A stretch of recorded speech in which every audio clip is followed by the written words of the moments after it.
আসসালামু আলাইকুম। দেশ ও বিদেশি ভাই বোনেরা কেমন আছেন?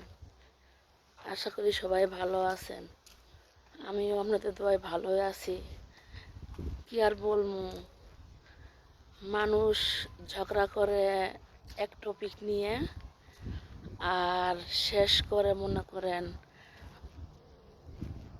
আরেক টপিক দিয়ে।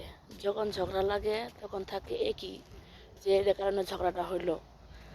আবার যখন বিচার বসে তখন পুরাটাই টপিক পাল্টিয়ে যায়। ওই বিচার বসা পরে এটুকু পাল্টে দিয়ে বিচার শেষ করে।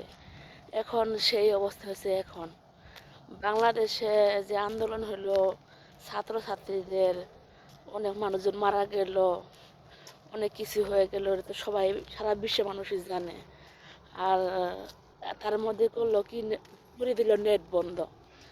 আর এই নেট বন্ধ 5 দিন নেট বন্ধ পরে যখন নেটটা আসলো আস্তে আস্তে, সবাই তখন মনে করেন ভুলে গেছে যে বাংলাদেশে কি হলো না হলো, মানুষজন মারা গেল বা ছাত্রদের এসব আন্দোলন সব মানুষ ভুলে যায়।